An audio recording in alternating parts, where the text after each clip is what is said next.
Can you do this thing alone? I've trained 99% of my life alone. No one pat me on the back. I did all of the work alone. Wolves don't lose sleep over the opinions of a lesser species. Be alone. Go to that dark space. You may not want to fight that battle, but you need to. A beast is someone who can go through hell and be grateful that their legs are working. What are you? Are you a sheep or are you a wolf?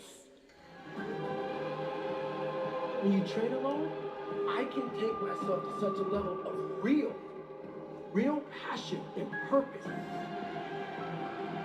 Nobody's gonna feed us. You gotta feed yourself. The feeling I get is something I can't even explain. I don't need anyone. It's on you. You gotta want it as bad as you want to breathe. Success starts with you. It's all on you. If you want to be strong, you gotta learn to fight alone. Yes, you're tired. Yes, your mind is saying give up. Yes, it's saying quit. But you cannot quit because you realize you have not reached the goal yet. Day in and day out, you got to keep on working. And if you get knocked down, so what? Rise up and get up.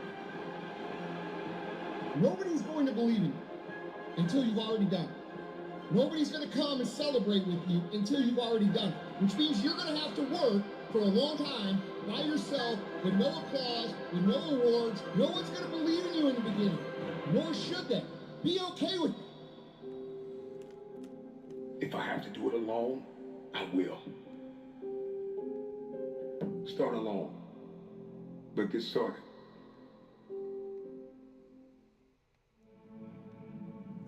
When you wake up early, it's just you. The world can wait, right? Emails can wait. Text messages can wait.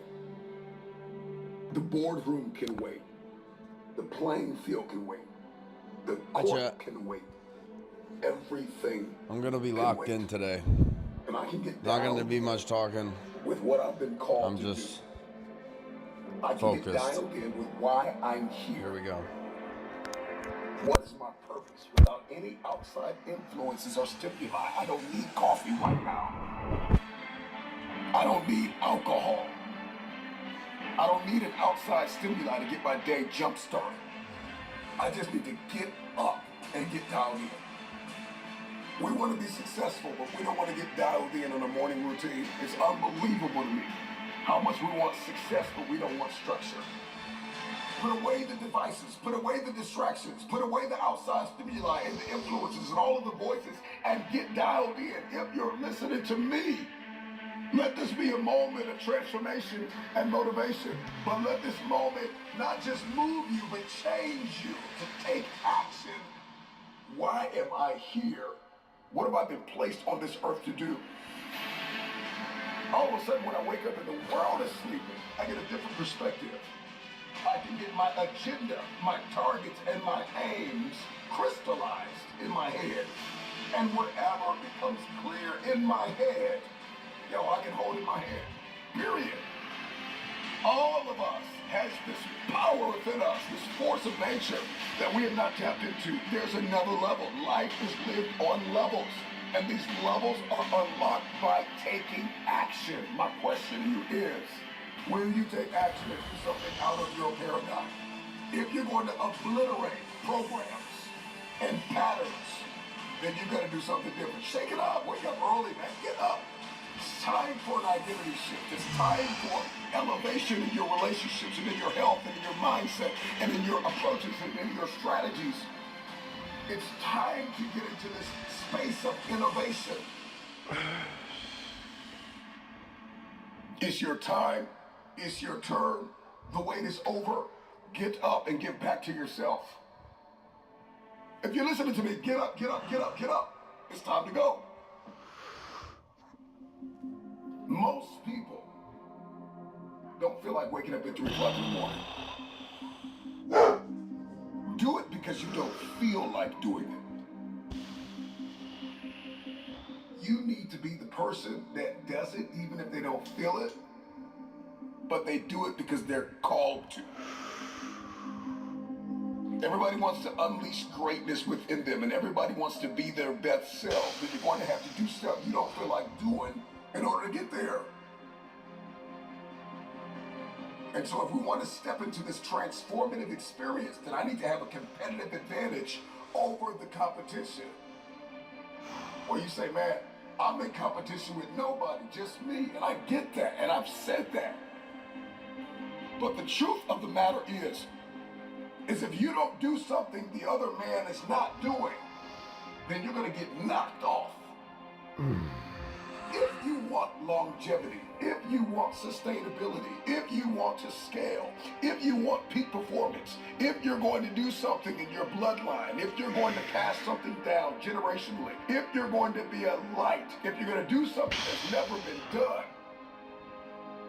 then sometimes you're going to have to get up when you don't feel like it. Yup. If we're going to unleash this untapped potential, then I have to do something that's going to break the current paradigms that I've been living under. I got to do something that's going to obliterate the status quo. What you're going to discover about waking up at a certain time, specifically at a time you don't feel like it, that after a while, you will love it. Once you get that itch, once you smell that potential, all of a sudden the world opens up to you. And 3 a.m., 4 a.m. is no longer a burden. It's just what you do. And you don't even need an alarm clock to go off because your passion awakens you. Your passion. You can go 3-4 hours of sleep and you're ready to go again. Because something inside of you is saying, I gotta achieve something. You got work to do. So make that decision that there's no turning back.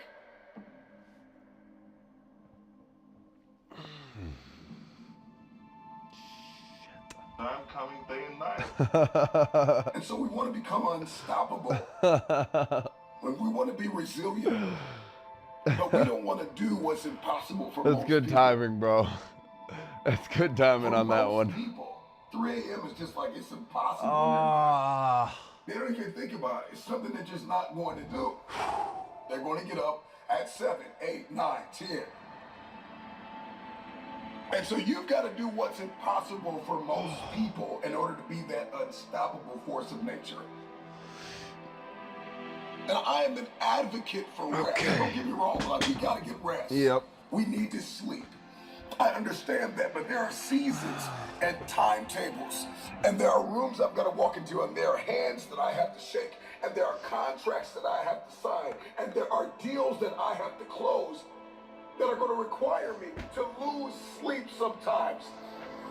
And so if I believe in the power of the future, then I got to be willing to get up. Break through. Do something you've never done. Start your day at a time where it is a sacrifice until it becomes an obsession. I get up early when the competition is sleeping. I get a competitive advantage in the marketplace. I get peace and quiet and some solitude where I can focus on me. I can condition myself. I can prepare myself. I can accomplish more by getting up earlier. When people are sleeping and I'm working, by the time they wake up, bam, I'm already done. I'm done. I'm in a flow state. I can break out of the monotony. I can break out of the mundane. I can snap out of autopilot and step into that powerful driving force that is within me to help me unleash my untapped potential. Period. What do you call a delivery driver who works out? It gets me in touch with myself. It gets me in tune. It gets me in motion. It gets me in flow. Trucker where fitness. I can perform my best. You know how many times I've been mistaken for trucker fitness? And I can get hyper focused on what matters most. And I can then That's eliminate funny. distractions. And everything that was hindering me, all of a sudden, bam, I get a state of elevation. Everything that was toxic, everything that was not for me, everything that was not life-giving, I can get very clear on the future. It is time. time for transformation. It is time to unlock resilience and ignite energy and vitality. It's going to increase productivity. It's going to shift your Yep. identity. And it's going to unlock the dimension of unstoppable momentum. If you want this, then try it for 1 week. Okay. Come on. The wolf on the hill is never as hungry as the wolf climbing the hill. It's not easy going it alone. But if you keep going, stay true to yourself, it will be worth it in the end. The hardest walk you can make is the walk you make alone. But that is the walk that makes you the strongest. That is the walk that builds your character the most. Yeah, I'm crushing my fucking nuts. There we go. To all of you fighting battles alone. To all of you going against the grain. Battling the naysayers. Stay strong. Keep going. Stay strong. Keep going. This walk is hard, but the hardest walks lead to the greatest destinations. The The Nutcracker. toughest climbs always lead to the best views. It will be worth it in the end. And if you show up, the right people will show up in your life. You won't be a lone wolf forever.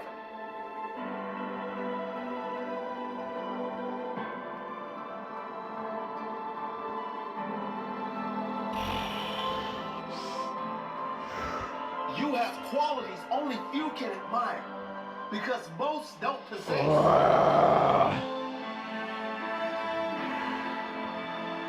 You have strength only few can understand, because most have never experienced. So don't give in. Don't settle. Don't lower your expectations to fit into the world. You were born to stand out. You were born to lead. Lead the pack.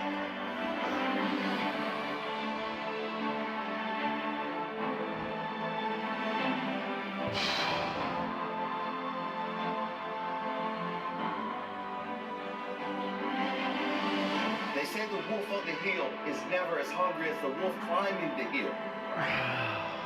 Always be that wolf climbing the hill. Always hungry for more. Always hungry to grow. To feed your mind and rise to the highest level you can take yourself. Never looking back. Always looking forward to the next feast. Feast of success in whatever you do. It does not matter if you have to walk alone for a while. It is much better to walk alone in the right direction than to follow the herd walking in the wrong direction.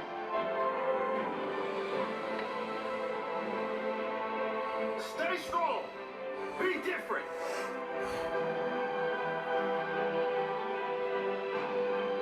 Your destiny is in your hands.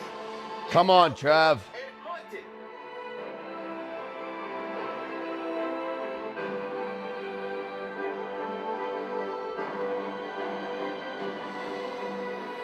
Let's go. Do you just want to win? Up. Or are you absolutely committed? Because when you are committed, when you have made the decision that I am going to win, it's no longer a want, it is a must. And when something becomes a must, when you become obsessed with what you've been called to do, you will sacrifice. People that are committed are willing to make sacrifices. And so ask yourself the question, have you sacrificed everything? Are you the price? You gotta pay the price for what you want. Everything in your future comes at a cost. I am acquainted with loss. I wanna win now. Because winning has everything to do with your mentality. It has everything to do with how you talk, how you walk, how you think, how you overcome. Winning is not just a crown or a trophy. It is the process. It is who I am becoming. And that is how we win. If you are going to hit your goal, if you're going to punch in your targets, you have got to see a plan. You have got to become a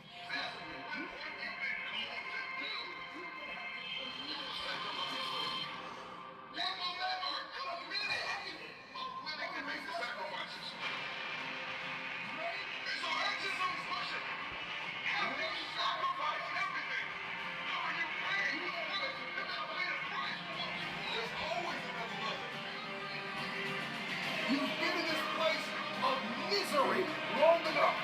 It's time to win. There is no other option. Winning is a non-negotiable. It's what I do.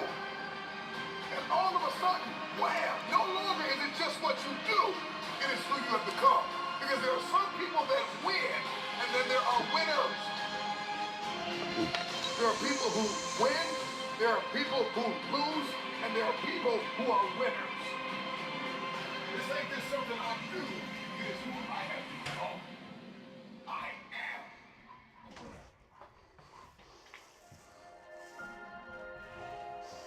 Consider this. Do not breed and nurture a winning spirit. Not everybody grew up in a winning home. Yet, this living examples of greatness springing up out of adversity. Somebody that chooses to defy the odds. Somebody that chooses to be the one in their bloodline that changes everything.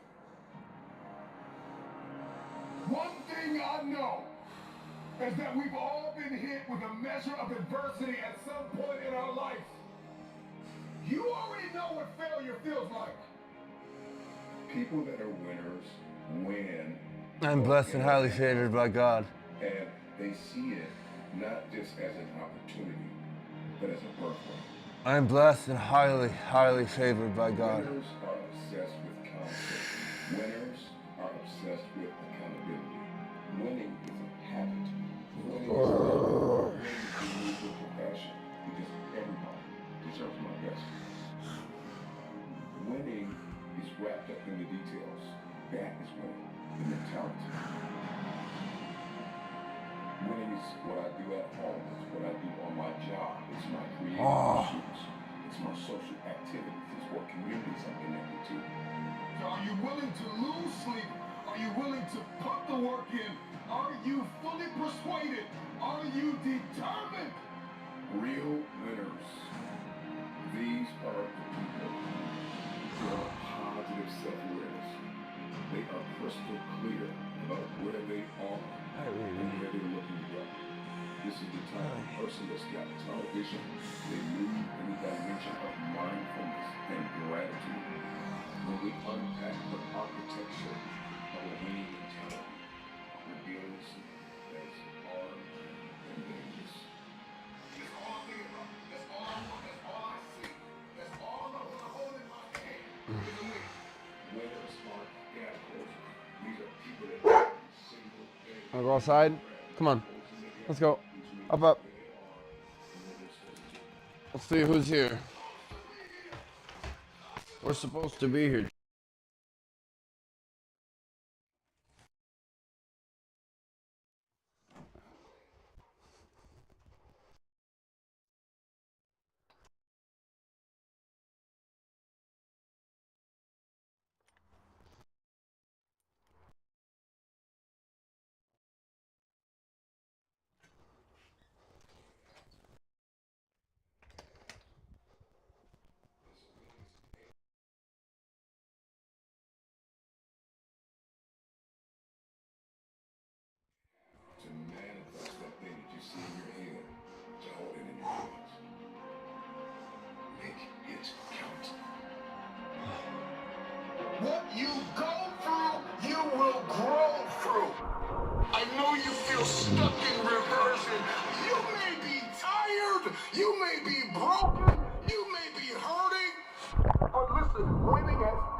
of the loss. I've had enough of the lack. I want to win now. I want to win. We all know what it's like to lose a job, to lose a family member, to lose money, to lose a position. Some of us have even lost our minds at points in our lives. So we are acquainted with loss. Some of us have lost love towards someone, or lost passion, or lost focus. Many of you listening to me know what it's like to lose everything. You have another day where you failed yesterday, where you almost gave up yesterday, where you almost lost your mind, where you almost gave in, when your back was up against the wall.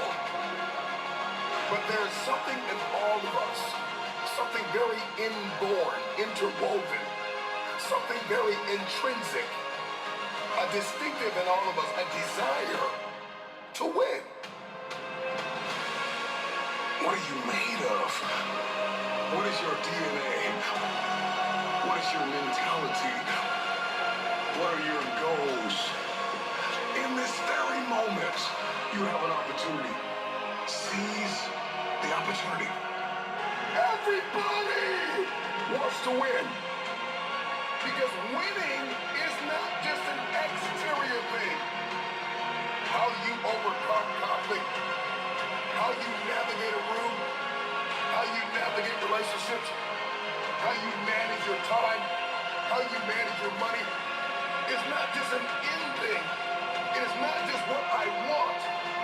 It is who I am becoming. That is how we win. Everybody wants to win. It's time to win. It's time to fucking bleed. What is preventing most people from moving in the direction that they want to move is a lack of discipline. And no one wants to hear that answer. It's the harshest answer. I know. This is hard. Don't want to hear that. When they see that word discipline, it's actually a slap in the face because they know it's true. Give any fraction of self-discipline, the ability to not want to do it but still do it. That's the most powerful thing in the world. What are you going to get without discipline? Are you going to be in good physical shape without discipline? Are you going to be financially successful without discipline? Are you going to become more intellectually without discipline? You're going to see who I am. Because I need to change who I'm not. Discipline is all good qualities. If you want to make progress in your life, you've got to have discipline. Discipline equals freedom. You want freedom in your life? You want to achieve what it is you want to achieve? How do you do that? You do it through discipline. You do it through hard work.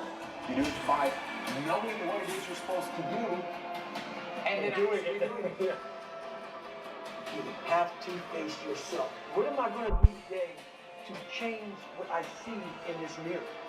It starts with yourself, man. Through hard work, you can outwork anybody. Like, I'm going to be extreme in my discipline. Somebody asked me that on social media. How do you master discipline? I'm like, you don't. You don't. You keep working at it every day. Yes. It takes power. It takes effort. It takes discipline to break the old you. What gives you confidence, not being afraid, is overcoming the fear. There's no one in the world that enjoys taking criticism. It's in the discomfort zone is where my confidence is getting built. The tougher things you go through, the more confidence you're going to have. The more confidence you have, the better you're going to get. But I'm going to work and try and make myself better. And that's the mentality you have. A lot of us who are afraid of something, we allow our minds to choose the path of least resistance, so we go a different route. What I did was what I knew how to do, which was work. You figure it out by going inside yourself. Because being a warrior takes a whole different mindset.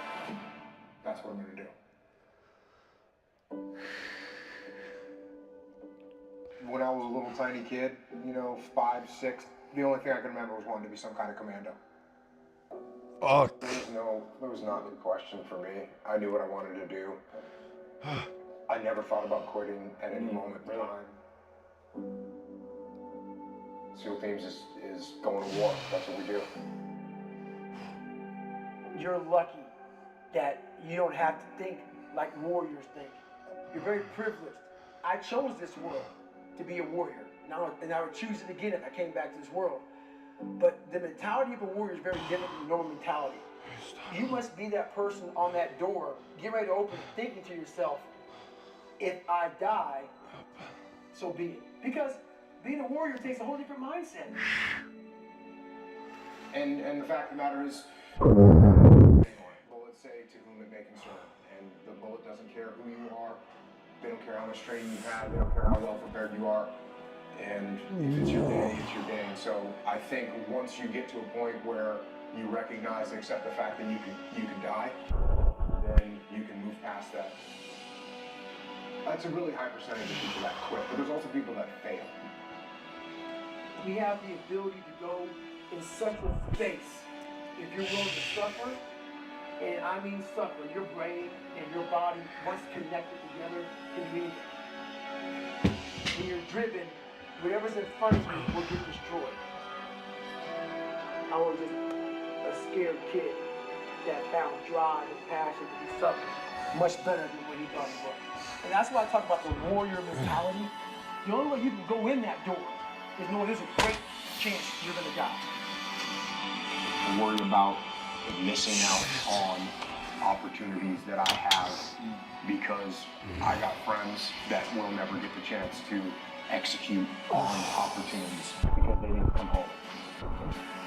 And that's literally what I told my guys was we crossed the line and there's no possible way to replace or describe or overcome the amount of just heart-wrenching sadness that you feel. I didn't know what to say.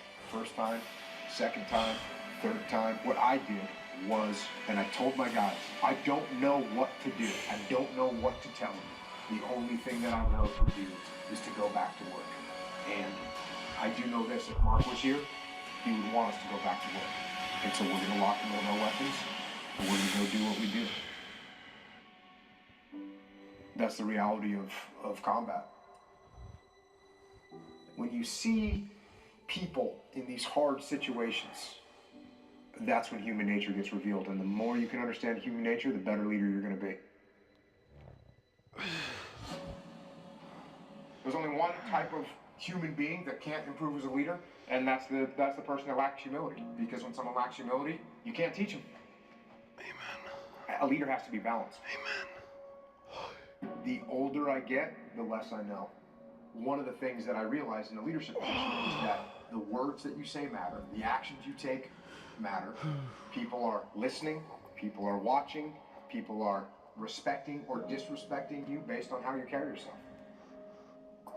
Relationships and trust are almost the same word, right? A relationship is something that we've built trust. Now you have a bad relationship, and what does that mean? That means there's no trust there. I don't trust you, we have a bad relationship. The way I build trust with people is I give them trust. That's how I build trust. I give it. I give trust. If I micromanage you and I don't let you make any decisions yourself, well, you're never going to step up and learn how to lead because you don't get to make any decisions for yourself. Would you rather win or be liked? Well, I'm going to tell you, those aren't opposites. The team that likes each other, they win.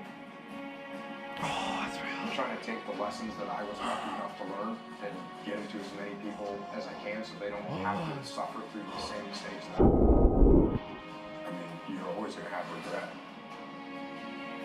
You know, I don't spend a lot of time with regret, you know, because that you can do about it. So what the way I look at regret is what did I learn from it? What did I learn from it? I know I could have done a better job, could have done different. There's a million things like that, but I don't sit there and think about them all day long. What I think is, here's the lessons that I learned from them. I can make those mistakes again. Every single day. You know, ground zero. I've got to go forward with an open mind, with a humble mind.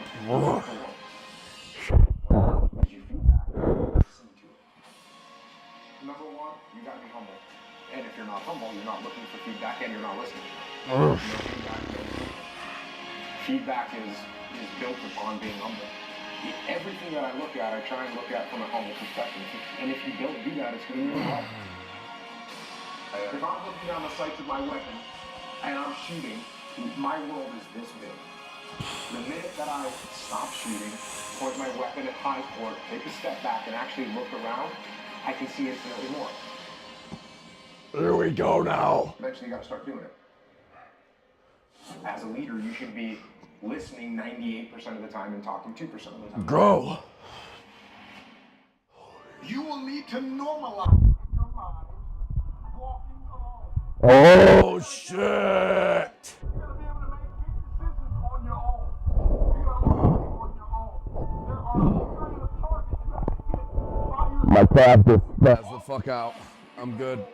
Healthy isolation, to equip themselves, to condition themselves, to educate themselves, to empower. Yes, here we go. Workspace where you can do it by yourself. It doesn't matter if it's the office. Get fucking weird again, Trav. Up. It doesn't matter if it's the court. It doesn't matter if it's the field. It doesn't matter what arena you're into. You gotta get to that place where you don't need attention. You don't need Come on. You don't need the accolades. You just want to put in the work, and the next time you surface, the next time you show up, it's game over.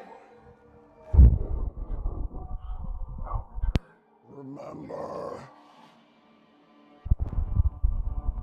You see, a wolf is willing to leave his pack behind.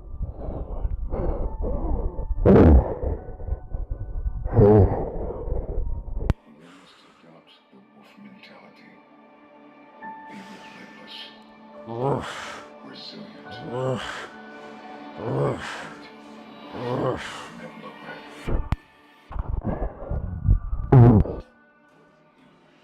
I know what it feels like to be fractured and falling into pieces. But you gotta silence the voices in your head that are telling you you need a shortcut, you need a cheat code. Eliminate the negative, self-sabotaging voices. Find the mirror and tell yourself, I got this today. I got this today. I'm gonna make it. I'm going to create it. I'm going to build it. All I have is all I need. Resources may come and go. People may come and go. But I've got a vision, and I've got the program, and I've got the determination and the discipline to hit my goals and to punch through my target. Can you do this thing without attention? Can you do this thing without public affirmation? Can you do this thing without people telling you that you are excellent? Without people applauding and saying you're awesome, oh, you're amazing. Can you do this thing alone? Can you be your own champion for a moment? Can you be your own hype man for a moment? Can you tell you I'm good enough? I got it. And all I have is all I need. I believe in friendships and partnerships and collaboration, counsel and advice. But there are some things in life you are going to have to do alone. There are some arenas you're going to have to show up in, and nobody is coming. Nobody's coming to save you. Nobody's coming to help you. Nobody's coming to show you a shortcut. You got to figure this out on your own. For most of us, nobody's going to feed us. Nope. You got to feed yourself. You want to lose the weight? You want to reach your target, your aim? Nobody wants to You even gotta cook for put the work themselves in. nowadays. You gotta feed yourself the food that is required to power the body that you want. Okay, Bob. It's not about trying to be a lone ranger more than it is about taking responsibility and prioritizing yourself first. There are some things in life nobody's gonna show up. No. It's all on you. I need you to find a mirror right now and tell yourself, it's all on me. It's all on me. This one is all on me. When I go get this degree, ultimately, I gotta go get this degree. When I go get this certification, ultimately, I've got to get this certification. I've got to finish strong. I've got to condition myself. I've got to go get the education. I've got to get out of bed. I've got to go to the gym. I've got to eat clean. Nobody's gonna feed me. I gotta feed myself. If you're listening to me right now in the gym, you walk on your run, you're lifting, you're building, you're creating, you're imagining something, I just need you to and I need you to believe that you don't need the spotter, that you don't need the training wheels, that it is your time, that it is your turn, and you no longer need help, you no longer need assistance in this area of your life. Push like you have never pushed before. You have, because that spotter is not going to be there for you for the rest of your life. I know. If you want to grow 1 millimeter more, if you want to push, just push a little harder. Everybody wants to grow a little bit taller, so we're going to push a little bit harder. Life is lived on levels, and I can't It's supposed to fucking hurt. and not walk with you all of your life.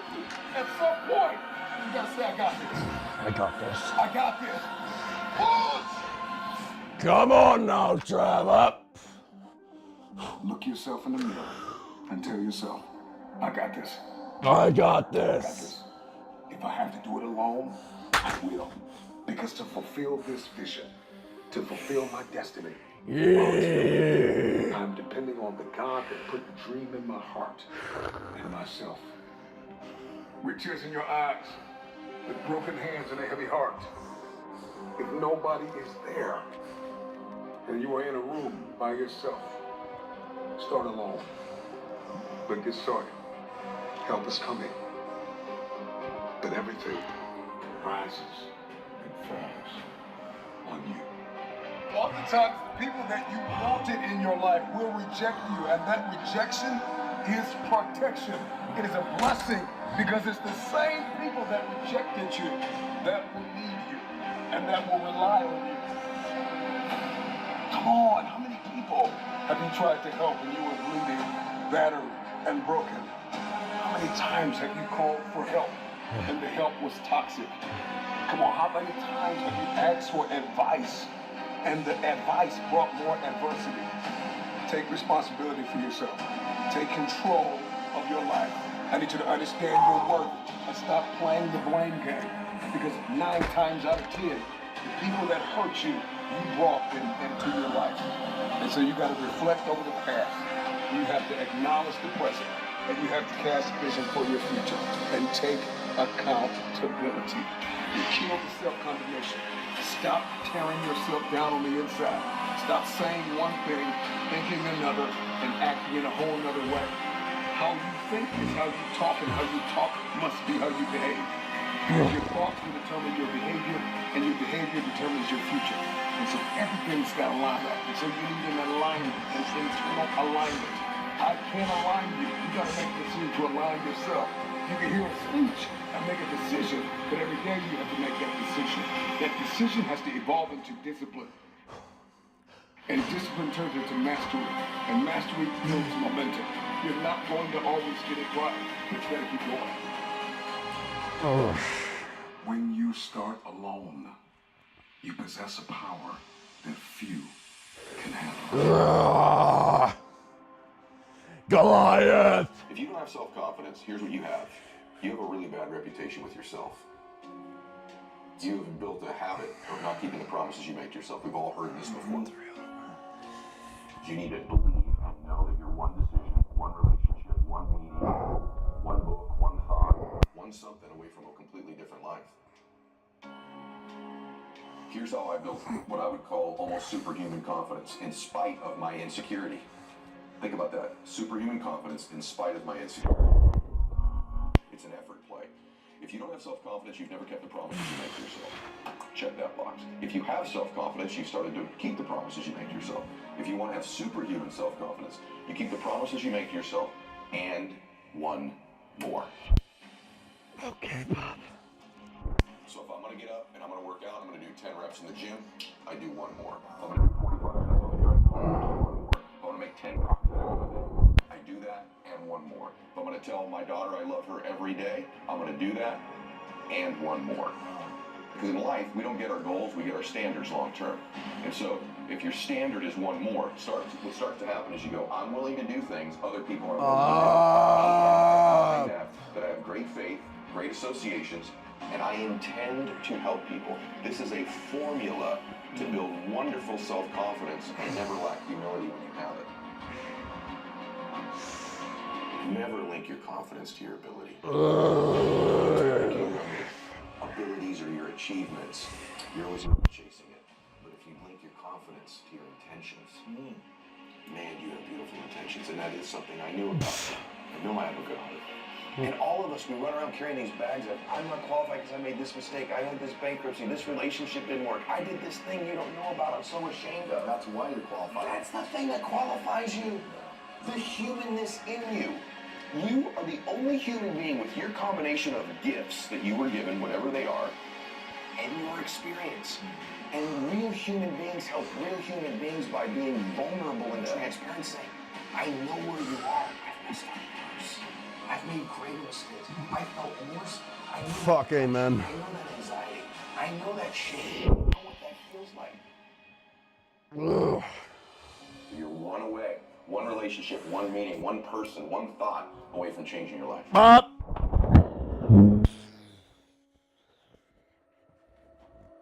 So how do we let go of the past? Well, we have to create a compelling future.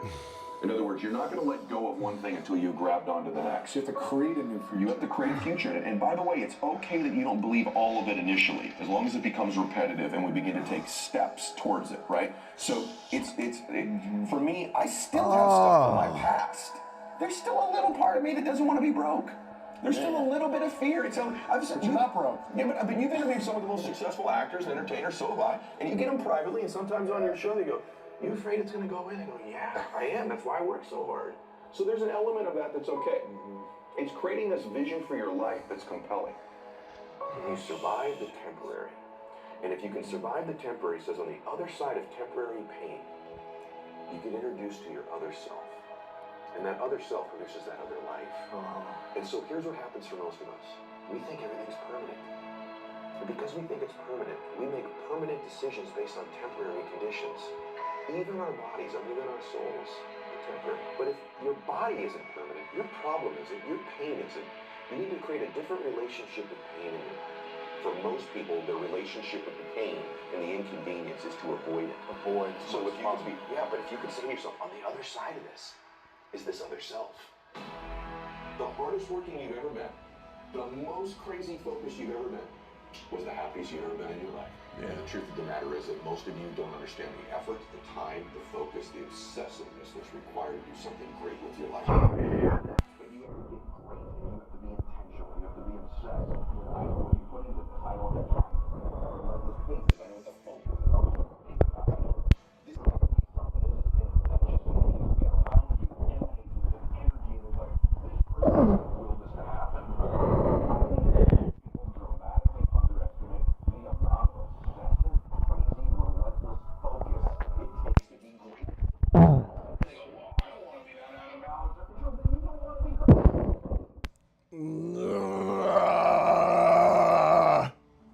My default personality is even today. Oh.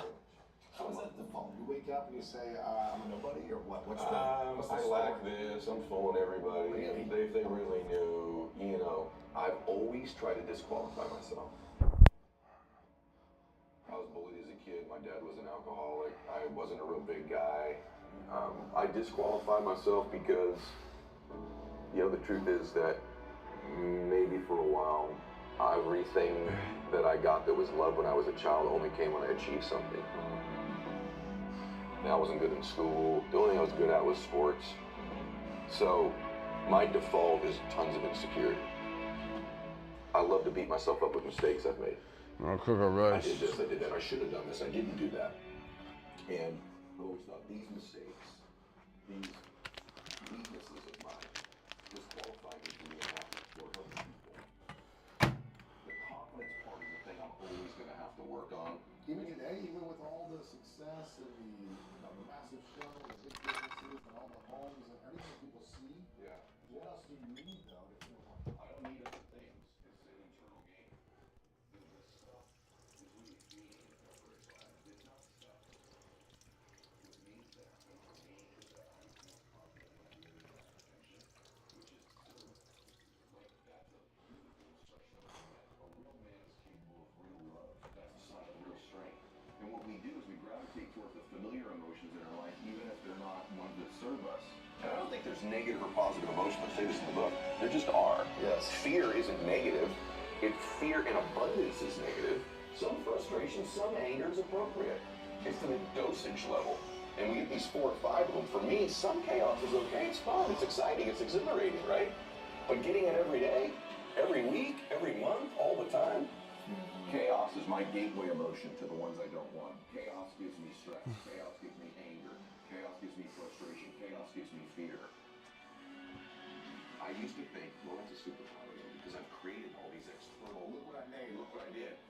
And I'm doing it because of that. The truth is I did it in spite of it. And there's a lot of things in our lives that we have linked to our formula, our recipe of success that we hold on to, that you've done in spite of those things, not because of those things. But my dad knew I was a dreamer. And my dad would always say, you know, I was one decision away from changing my life. One choice. And he'd say, Eddie, you're not as far away from these dreams as you think you are. And I say, really, Dad? You're actually a lot closer than you think. But because you think it's so far away, you behave in accordance with that belief system, and it always keeps it that far away from you. If the things most important to you are your worries, fears, anxieties, problems, bills, you will continue to have people, places, and things revealed to you that confirm it. My definition of greatness is that you create a life that matches your vision for your life, and that's greatness, no matter what that looks like for you. I get up at 3 because it's silent. It's easier to be focused when the environment is focused. Most of you wake up and you try to make money. Listen to me. If you would make you, money would come to you. Okay, you missed that whole thing I just said. If you would make you a better person, you make more money. Now, watch what I do. The way people spend their money or treat their money is how I treat my time. All right, let me explain what I mean to you. I make sure that every single day, in that 24 hours, I'm getting a whole bunch of wins. So I'm working on it.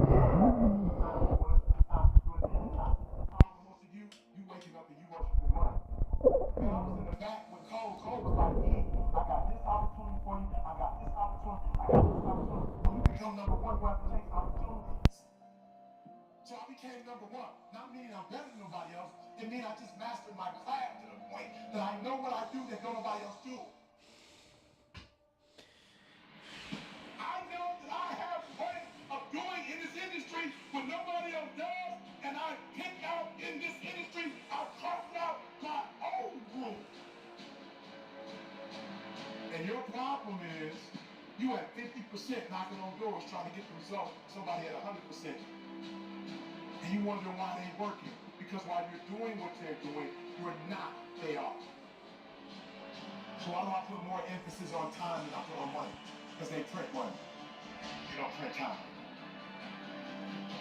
So I'm gonna say it one more time. You are worshiping the thing that they make every day. They don't make time every day. Ain't nobody print time. I ain't met them yet. I ain't met no billionaire. I ain't met no trillionaire. I ain't met no institution. I ain't met no company. I ain't met nobody print money. So why are you spending more time on the thing they print every day than the thing, you know why? Because you're not developed and you following other people. When you understand that the real thing is time and you ain't got a lot of it, you start focusing on your time, and when you get your time right, money will come. Some people go to God once every 10 years. I'm going every other month. Why? When you master yourself, you put yourself in a position that a lot of people can't do what you do, and then you become rare. And dying become rare. That's why they cost so much. If you would become rare, you just like everybody else. You look at them like you acting like you just like everybody else. When you become you and you become rare, you become a... When you leave this room, you will take full ownership. And the reason why I say it's my fault, even when it's not my fault, because when I say it's your fault, I give you power. I give you control over my life. And I will never give another human control over my life. It's my fault. It's my problem. I'm coming up with the solution for it. Stop being average. Average people can't forgive. Average people can't let go. The great, we do whatever it takes.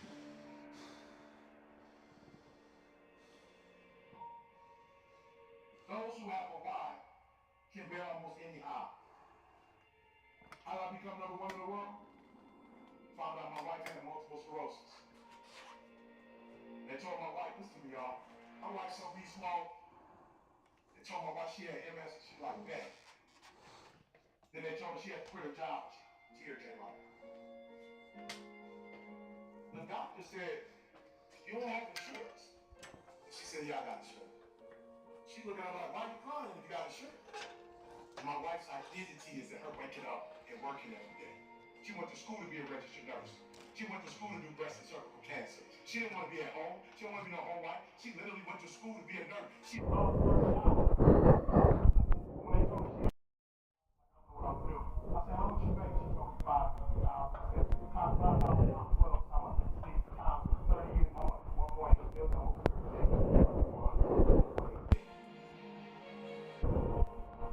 I'm number one in the world. I'm a better speaker. I'm not number one in the world because I'm not the best.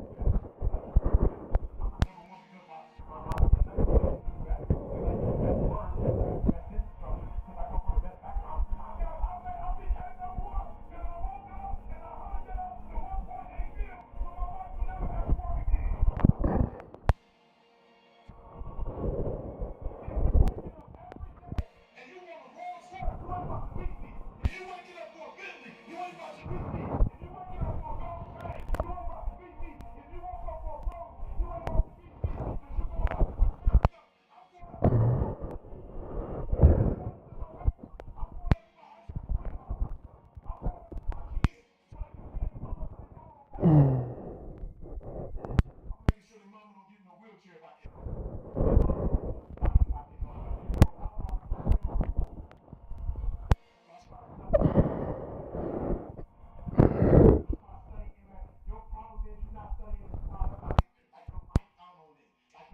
and then the other thing was vitamin D. And I literally, people say, bro, why you move to Southern California? Because my wife got MS.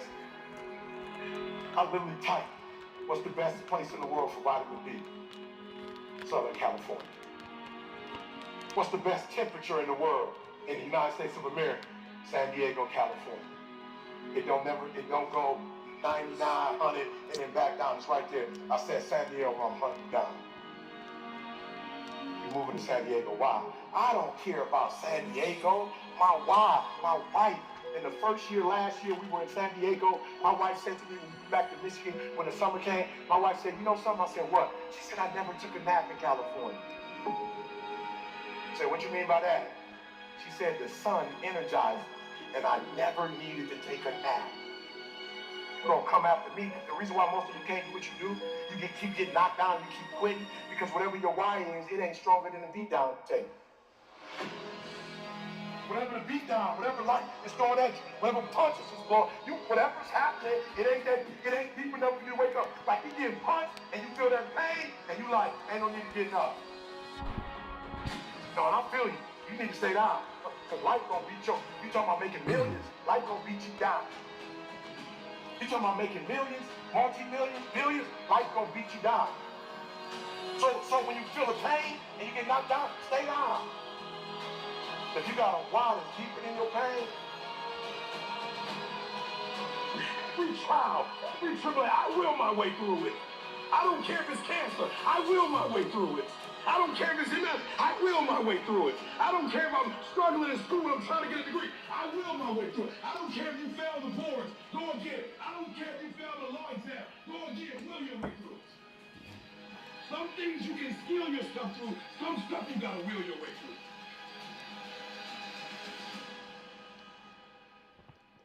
Without vision, there's no direction. Without direction, there's no progress. Reason why you're struggling getting up because you don't have nothing to get up for. I'm the best ever. There's no one that can match me. I'm the most brutal and vicious and most ruthless champion there's ever been. They love fear me.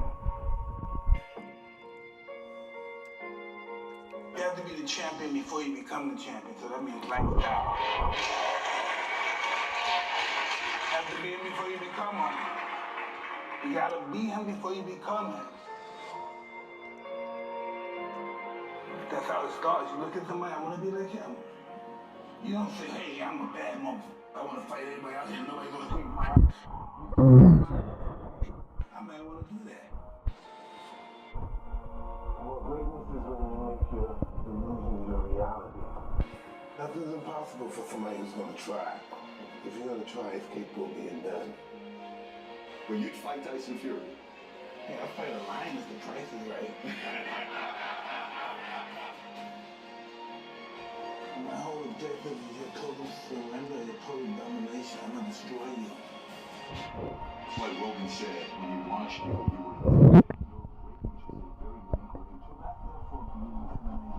I feel it's my steer you for. I respect the person who's willing to die for what he truly wants. Ali had to will one like nobody that ever lived in life. You know, he believed he projected to his opponent. Really, look at how did Ali beat George Foreman? How does Ali beat Sonny Liston? How did he beat these guys? How did he even beat Joe Frazier? Fighting the way he fights. He beat them because he refused to lose. Oh, yeah. But we have to believe that we're I'm gonna get champ. and that we learn from our experience, because confidence breeds success and success breeds confidence. They go hand in hand.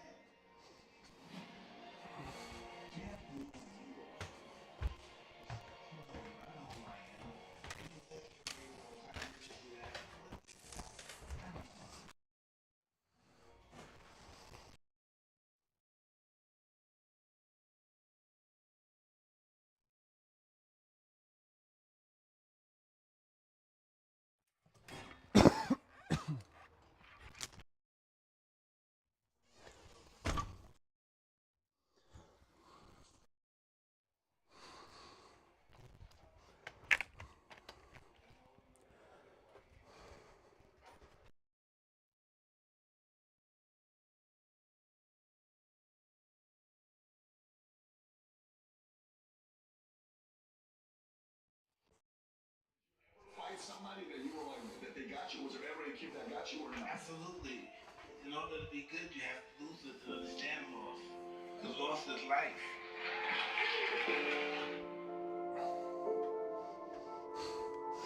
Adversity make the strong stronger or the weak weaker. 11, 12, 13, what happens next? So Get arrested, and I see Muhammad Ali come to visit the institution that I'm in. You said you were in jail and Ali shows up? I'm 12 years old and Ali comes in and they showed the movie The Greatest first, so this is 77. And after the movie, the lights come on and Ali comes in. And I see him, I wow, I want to be just like him. I don't know how to have the spirit in me. Boom, I want to be like him. And then I get transferred to this other facility, you know, for real bad kids. I met a gentleman there that was a boxer and he used to teach me how to box. So he took me to a great trainer named Customato, and that's why I'm here. I respected Ali and I worshiped Ali. Yeah, this is the moment I know I wanted to be a fighter. Unfreaking believable story. So your inspiration happened at 12 years old. Yeah. Then you meet Cus. Yeah. How is Cus treating you? What was his way of leading you? It's a degree of killing all that dirt and stuff, that insecurity, and developing into character. And that's why I had a wonderful time with him, because everything about his life was about me. This world is one big school, and we're the student of this world. The mind is always hungry. The mind wants to do good, but we get so many negative thoughts in our minds, almost overwhelming to be positive. Listen, I've That's been fucking down deep. And up, down and up, broken up, and why am I still here? Because life is going to give everybody a bad hand. No one's going to leave here without being tried in life.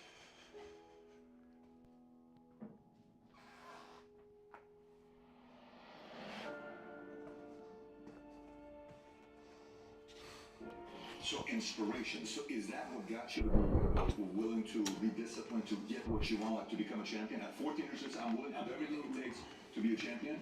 Absolutely. Then I had Cus over there telling me, why should he have it? That's one thing I never had in my life. I always got picked on and I never had jealousy or enviness about it. Possess that. You know, and he's coming. Why should he have all that money and you don't? Why do you believe that he's better than you? Why do you think he should have all that money and you don't? And he was really serious about it. And that's what the competition shit. That's it right there, breathing that stuff right in. Why should he have it and he's not better than you? How did you handle that when he told you that, 14? Would it piss you off? Were you like, I'm gonna go train to whoop his ass and get there one day? What was your response to it? He said one day, this guy know how to really get in my head. He said, man, you fighting good, but I wish you were bigger. He said, I wish you were like Kenny Norton, Mike Weaver, because they had big bodies and they could intimidate somebody. And that hurt my feelings. I mean, the whole world would be afraid of me. He trained me to be totally ferocious in the ring and out. Yeah, and that's what I was. That's what I was. Yeah. Push yourself more. Push yourself when you sometimes you have to submit to yourself. I'm doing everything. First thing in the morning, 3 in the morning, do your 4 miles, come back 3 in the morning. Yeah. Do your 4 miles, come back in, do your body exercise and all that stuff. After that, I go out to eat breakfast, go to the school, come back from school, eat mine, then I go back to the gym at 6 o'clock, train, come back at 8 o'clock, watch fights, start all over again. Everybody here is gonna fight for what they love for. Even if they never had a fist fight in their life, they're gonna fight. Now listen, once I'm involved in something, I wanna know the beginning. I wanna know where it came from, how it started, who's the first guy that invented it. That's just how my mind works. How could you guys in there fight me? How dare you even think that you could beat me? And you sound like a mathematician when you're talking about the art of boxing. I was going for it. There's nothing I would do unless I have a possibility of being humiliated. Because when I succeed, I truly succeed. I was bred to climb high and high into the sky and tumble down. I am truly grateful that I found my wings before I hit the ground.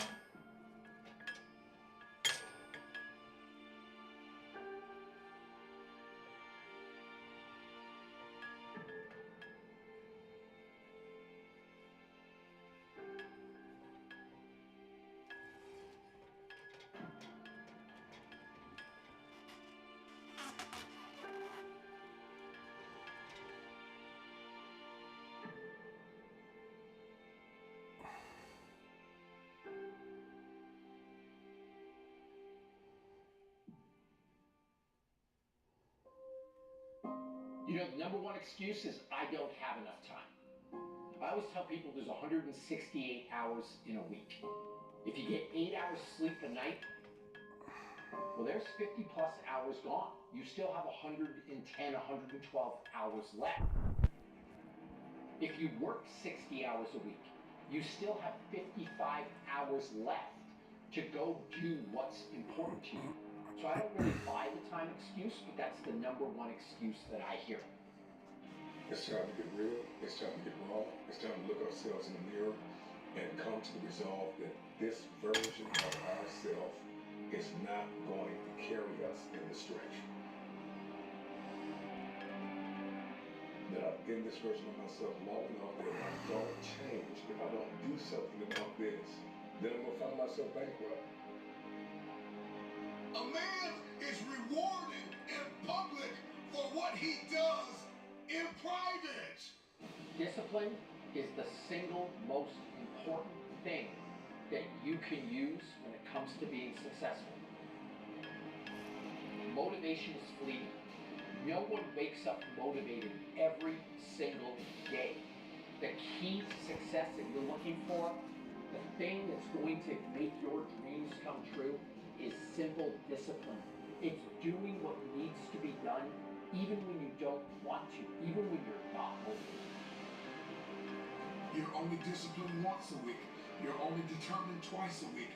You're only enthusiastic about the journey on Sundays or Wednesdays.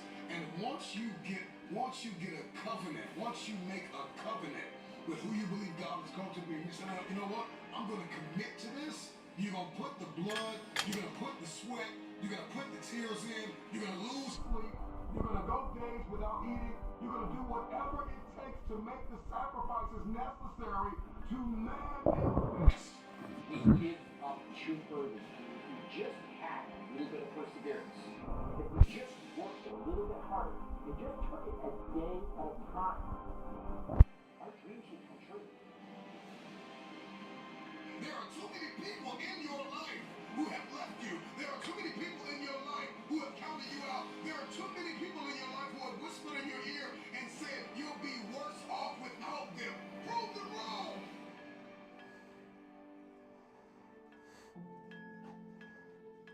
When I start off my day by investing in myself, I set the tone for the rest of my life, and everything else falls into place because I've set a purpose that I'm important, that I'm worth it, that I matter. So I tell people, invest in you first, and then you have the energy, the drive, the passion to just uplift everybody else in your circle. Physical is the easy part. See, the physical part, all you gotta do is show up. If you can show up, again, be all in, ask some questions, maybe you'll be willing to suffer a little bit for that mix, you will be okay. The psychological preparation, that's a different story. I always say the mind is primary, and I always say that a strong mind is catalyst for change. When you see the best athletes in the world either perform really well, or on the other hand, completely ball out, it's because of that muscle that lives between the ears. We only have so much real estate in our minds and our hearts. We only have so much bandwidth in our mental capacity. And the more distractions, the more delusions, the more negativity that we allow to take up real estate in our hearts and our minds, the less energy we have to fulfill the call, to fulfill destiny, to manifest the idea. Everything that you think about, that you meditate on, everything that has to your attention has to be worth your time. So now it's time to navigate and do an appraisal of everything that's in our life, everything and everybody in our life. Time to do an appraisal and ask it and ask them this question: are you worth my time? If you're not, it's time to unplug. Time to unplug. Time to unplug. 3 rules Bobby Mackey goes by. Number 1, show up every single day. Number 2, when you do show up, you want to be all in. You want to be 100% present. And number 3, ask some questions along the way. Don't be scared to admit that you don't know everything. If you can learn a little bit along with showing up and being all in, the world is yours.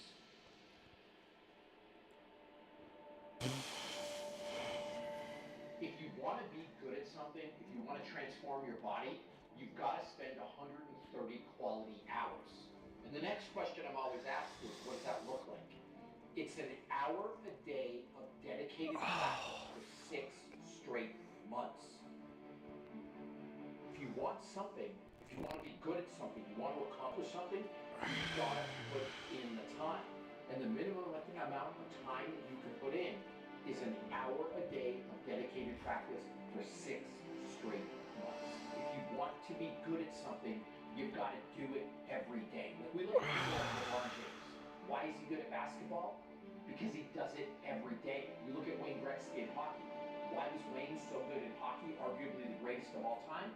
Because he did it every day. So my number 1 piece of advice to people, if you want to be good at something, whatever that thing that you desire, whatever your passion is, do it every single day. That's the real secret to success. We celebrate athletes and we celebrate critical thinkers and innovators and actors, and we praise them and claim them our heroes, and we follow them by the millions. We love what they do in public, but you don't know the story behind the glory. You don't know the blood, the sweat. You didn't see the tears that they cried, the prayers that they prayed, the countless weeks that they went without sleep to get where they are. gut reaction is to think they're lucky. They had a great trainer. They had it easy. If I was in their shoes, I could do it too. And the thing that I would want to say is, these people work harder than you can imagine. They show up every day. They do the work. They suffer. So when you see somebody on the screen, rather than criticize, be grateful. Rather than try to cut them down, maybe try to learn a little bit from it, because the amount of dedication that goes into that craft, a normal person will never understand. The secret of change is to focus all of our energy, not on fighting the old, but building the new, and specifically behind closed doors when nobody's looking, when no one is there to affirm you, when nobody's there to validate you, when nobody is there to agree with you, you build and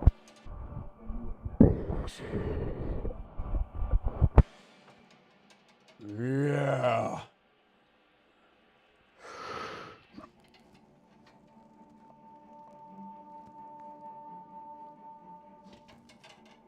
Fuck yes.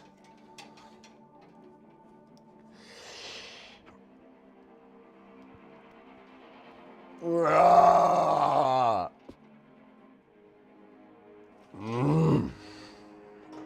Aristotle. Fuck.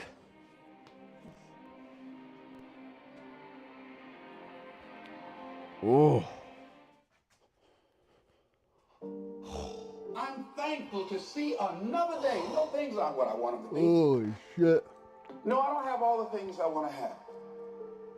But I'm thankful that I'm still here. I have another opportunity, another day to live, another chance to contribute, another chance to make a difference in life. It is ridiculously impossible to become a human being. I am one. I have other good things going for me as a human being, and I'm just grateful. You're dwelling and looking at what you don't have versus looking at what you have.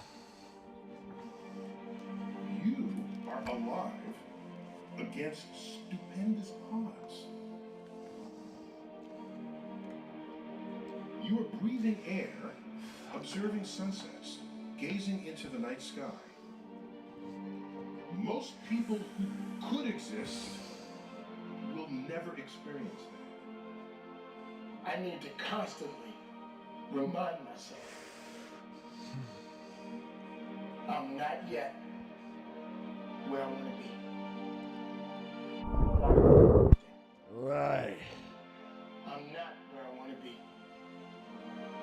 But I'm grateful. I'm so grateful. Oh. I find 10 things to keep with the ground. 10 things, and they can't cost money.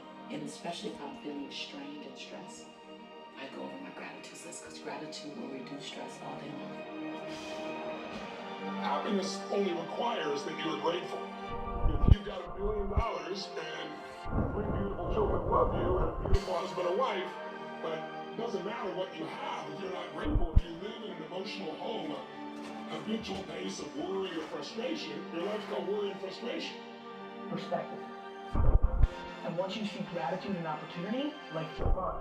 You can decide if you're going to dwell and play prevent defense, or if you're going to see opportunity and be grateful and go on offense.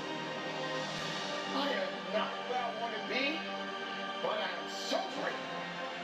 I am not where I used to be. If you didn't make me, you can't break me. If you didn't make the sun come up, you can't stop me.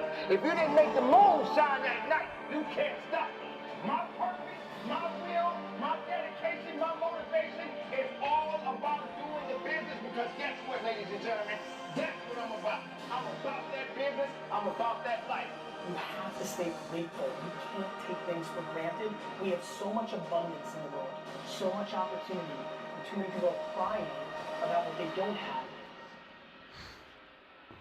instead of being so deeply grateful for what they have. Do all you can within your power and the power of others who love you to maximize what you can be, what you can think, what you can learn, how you can love, whatever it is. That's what you've got. Use it.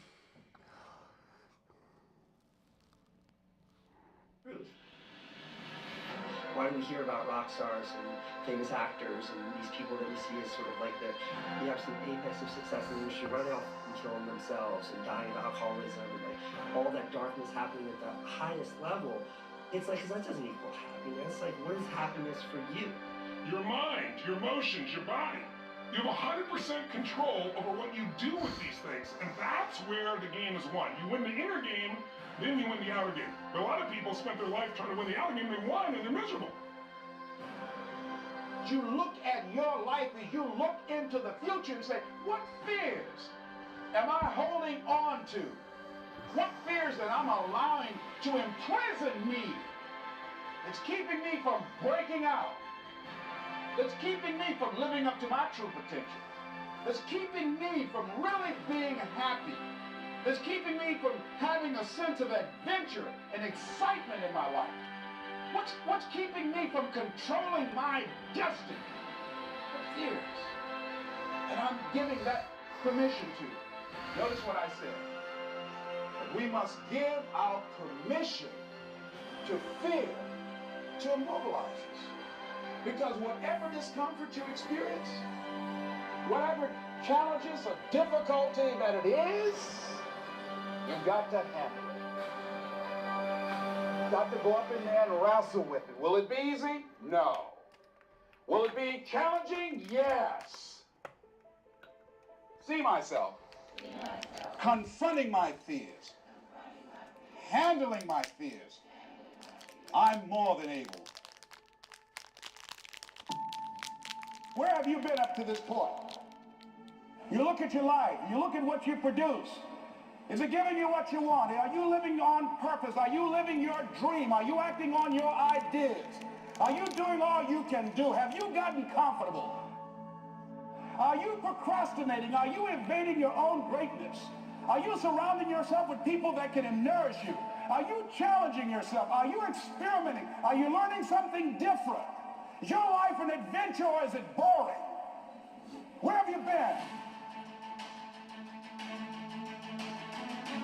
When you're pursuing your greatness, you live from a place of the willingness to live life courageously, to be willing to take chances, to become a risk taker, to make impact, to go beyond believing to knowing, to lean not into your own understanding, to feel within yourself there's some cause, there's something that's bigger than me, but I'm never alone in facing this.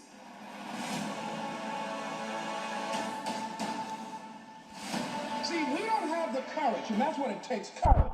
It takes guts to do that which you know you need to do. If you don't have the courage to act, life many times will move on you and make you act.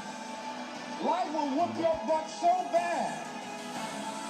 You will be so miserable, you will catch so much hell, you say, yes, I will do it. What do you want me to do? Take me.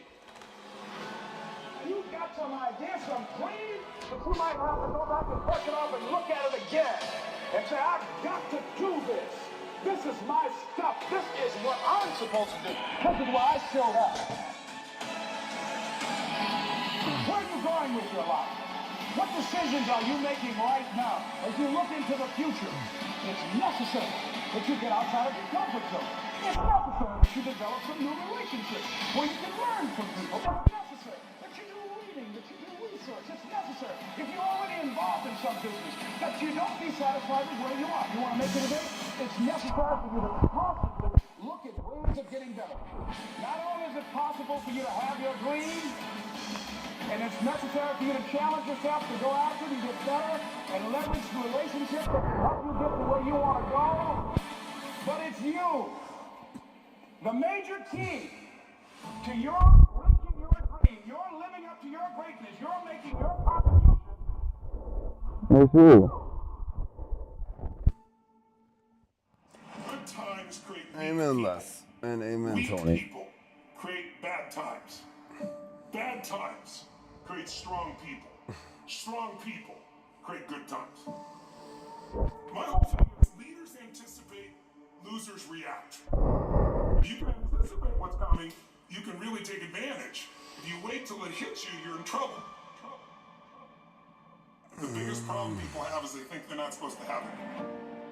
Problems are the fuel for growth. It's like if you don't have any problems, you're either a liar or you might call them challenges. It feels better. I understand that. Anybody who doesn't have problems is either totally asleep at the wheel or they don't have much of any kind of a life. But then there's fulfillment.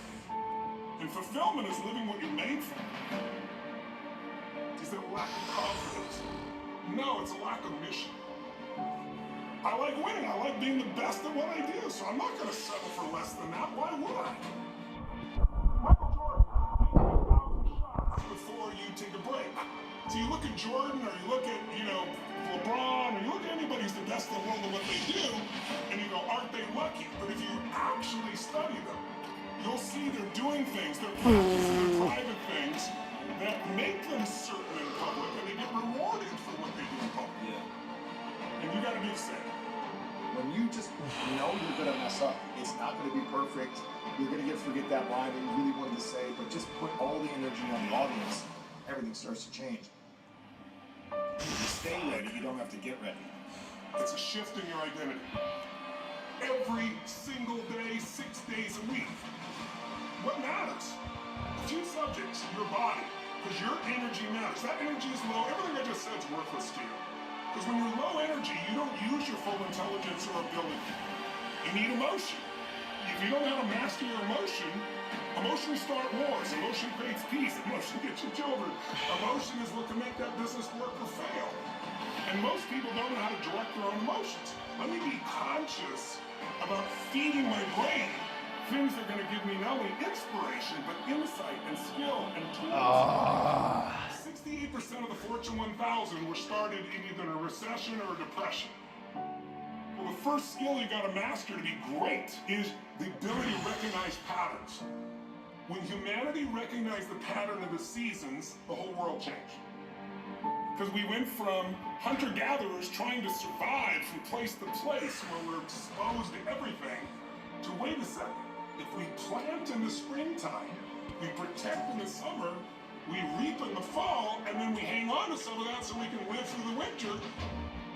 That created communities for the first time, and then eventually cities and states and countries. So that changed the world. What will change a person's life is when you realize there's also a set of seasons in your own life.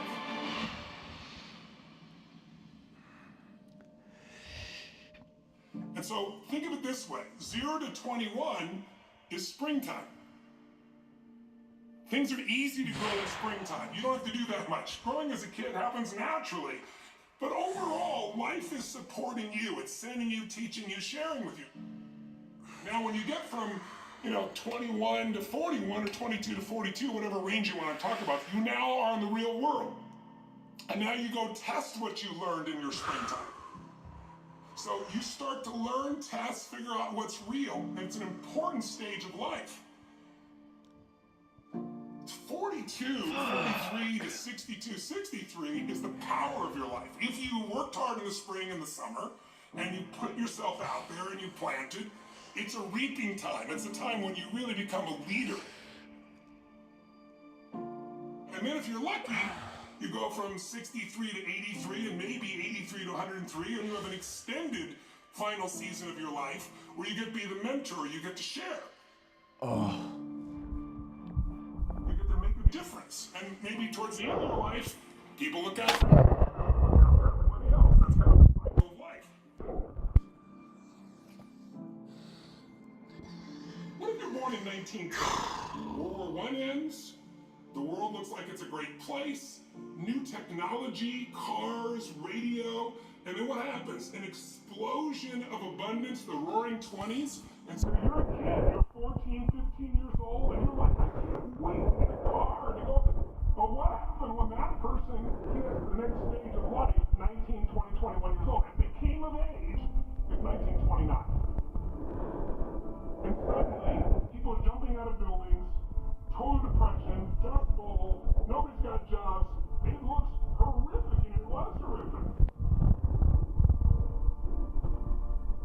But then, did they get a break? No.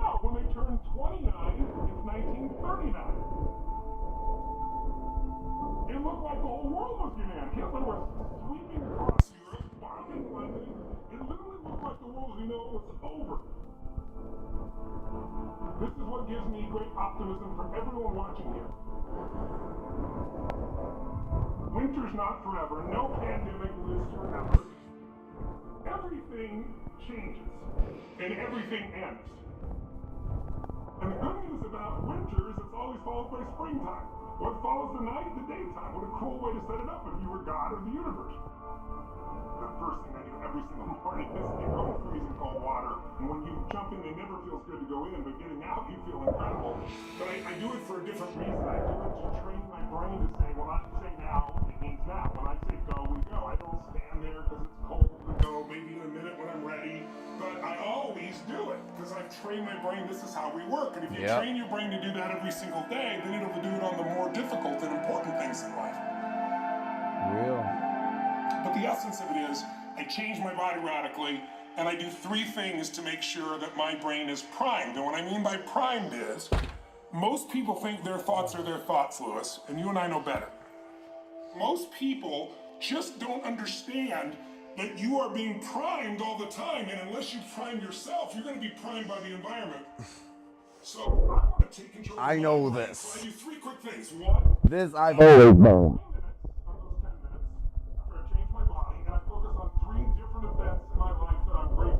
I should pick 2 big ones and 1 small one. Simple as a smile on my daughter's face, and it changes your biochemistry. Then real fast, I do this 3-minute process that's kind of like a blessing, and then 3 minutes, the last 3 minutes are called 3 to Thrive, where I focus on 3 things I want to accomplish, but instead of thinking I want to accomplish, I see, feel, and experience it as done. I'm grateful, I celebrate it, and it trains your brain. So in 10 minutes, I'm done. Third thing that I'll do, I immediately send a message or a text or an audio message to somebody as a sincere compliment. And I don't go, dude, great job, or wow, you're cool. I say, hey, listen, I saw you on Tuesday with those kids, and I saw you take that extra 20 minutes no one else did. I just want you to know, I saw that, I thought that was incredible. So I'm always very specific, so they know it's not just some bullshit call, it's sincerely doing it. It makes me constantly look for the good in the people I work with.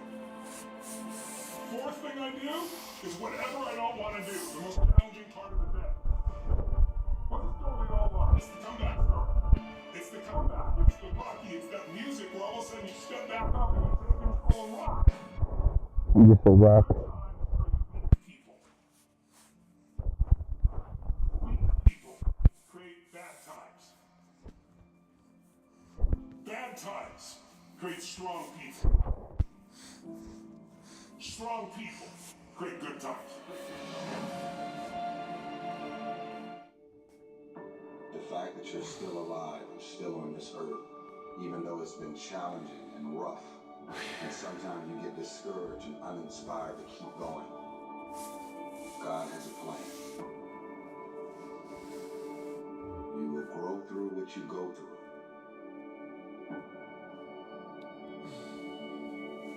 Don't be sad, be grateful.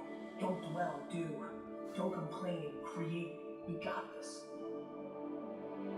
As long as there's breath in our lungs, there's hope in our hearts, and giving up's not an option. You and I and we, no matter what your unique situation, your storm, your struggle, your trauma, your abuse, your wounds, your scars, no matter what they are, you are not a product of your past. You are not a product of your environment or your current unique situation, but you are always a product of how do we navigate through our storm. So we're all waiting for perfect. It's an illusion that will never come to you. It's an excuse to never show up and play. Your story is not meant to be a fortress. Your story. You cannot win the war against the world if you can't win the war against your own mind. That dream is not going to work. Take a breather. It's going to say, come catch me. Catch me if you can. You got to block out all the noise around you that's going to tell you you can't do it. Just believe that you can.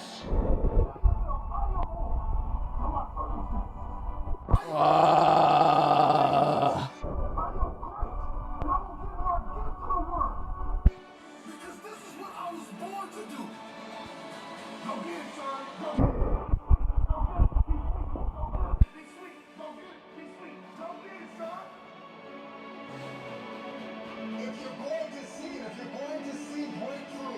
and you are going to have to be okay with the process that's required. The one thing you need to do to go where you've never gone before, to have what you've never had before, is to change the way you think. You're at the edge, watching someone else live, wondering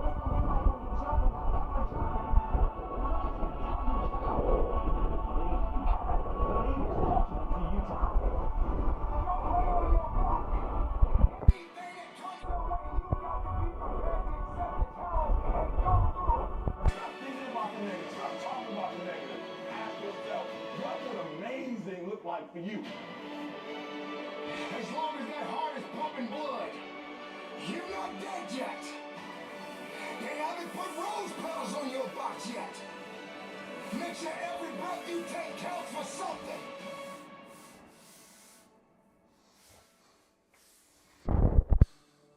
Continue to pursue.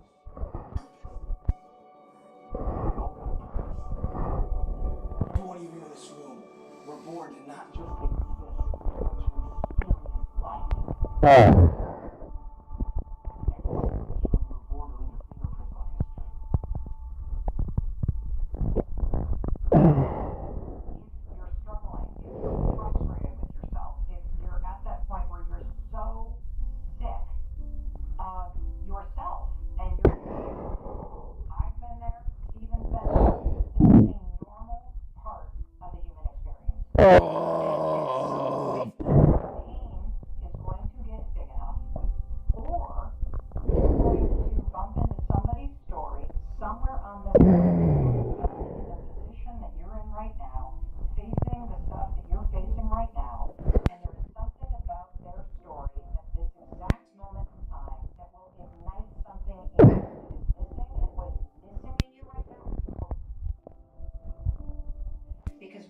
Stuck, and when you are on a downward spiral, whether it's just or it's self-destructive behavior, the thing that's missing in your life is hope.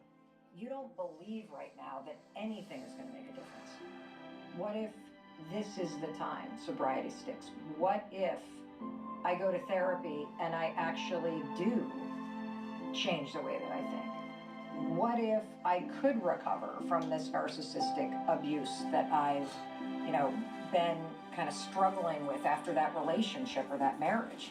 What if I could get out of debt? If that person did it, maybe I could do it. And without either hope or that kind of rock bottom moment, I don't think you're going to change it. Scratch is what makes you better.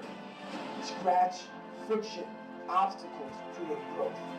There's no friction when you're this far up in the game anymore. You think there is. You're really, that's right. When you achieve so much, the friction is minor. Because why? I'm sore. I'm going to get a massage today. I'm hungry. I'm going to eat today. The refrigerator is always full. So your comforts are now, so your discomfort is now very minuscule to your discomfort back here in the $70 a month place. So you have to go back to the total discomfort to then raise your level of where you're at now. I'm not saying stay there and stay there. Visit. And then you raise your level. You begin to realize that your dream and your gifts have so much meaning and so much value for you till your hunger for them will begin to push you past the fear. Your hunger to have them will give you a special drive. As you work on yourself, as you begin to acknowledge your true identity, the true power that you have, the true capacity you have to bring about change, the miracle-working power that you have within yourself to do the things that you want to do. And once we learn to make choices that will measurably pay us back, give us more residuals for longer term, for longer time in life, we start to fall into that wise place of being able to navigate the art of living, where life becomes a little bit more of a dance.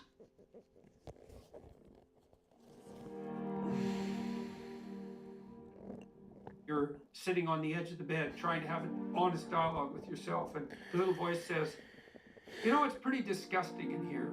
And you think, well, I'm way above such trivial niceties as organizing my room. Now that's pride. That's arrogance.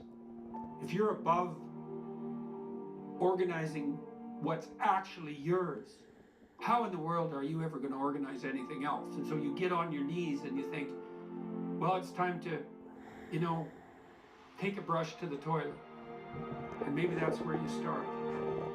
And that works. Like, that works. You start making those micro improvements, like real micro improvements, real on the ground, actual micro improvements to things you know that are wrong, you'll improve unbelievably rapidly. If you don't have hope and you don't have this breakthrough where you have for just a millisecond this insight where you go, well, what if things didn't work out? If you don't have that moment, most people stay so stuck in resignation. There are so many people that are not aware of how much better and how much more present and how much more joy they could experience in their life.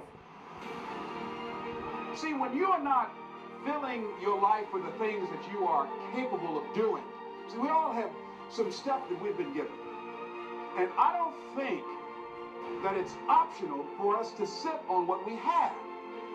See, if you're sitting on what you have, what you've been given, I think everybody's been given something to bring to the planet. That only you can do that. Only you can perform that. Only you can initiate that activity. And if you don't do that, if you're not filling in your life with your life work or your mission, then there are gaps in your life. What we do when we're not living out our true identity, we begin to fill the gaps. We fill the holes with garbage. Success is getting what you want. Fulfillment is living what you're made for. This is dreams we're talking about. We're talking about dreams. Can you train your brain to appreciate? Because in the middle of whatever you're pissed off about or frustrated or fearful about or worried about, you're deleting all the things you can be grateful for, you can appreciate that are absolutely real. Be your own motivator, and you build yourself up.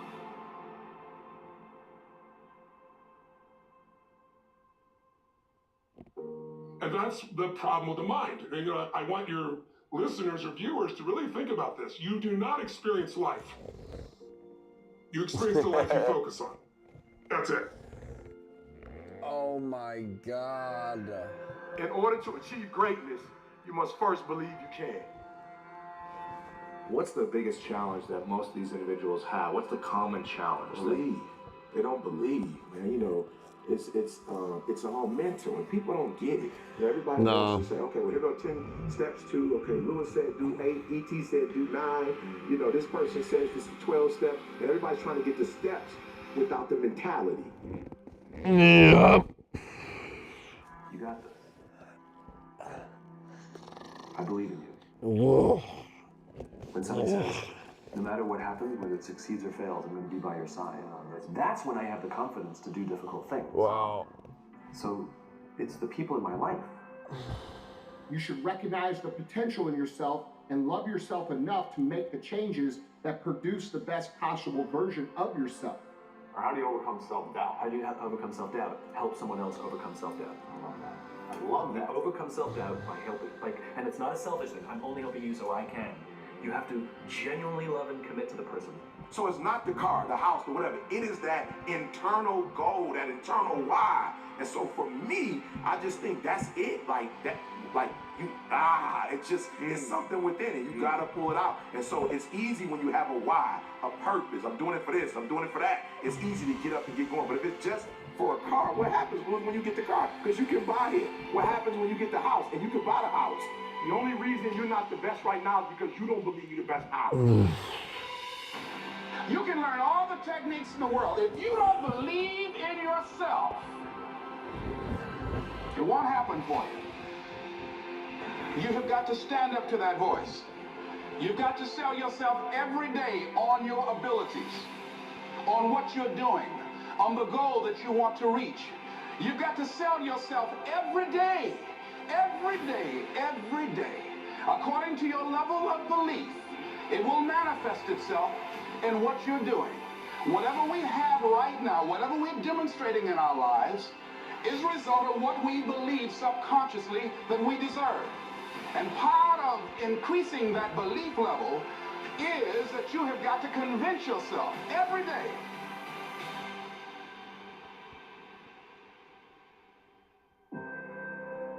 I believe I'm the best there is. I ain't apologizing for it to anybody. I think I'm the best thing since sliced bread. If you can't do it, you scratch, claw, and even die trying.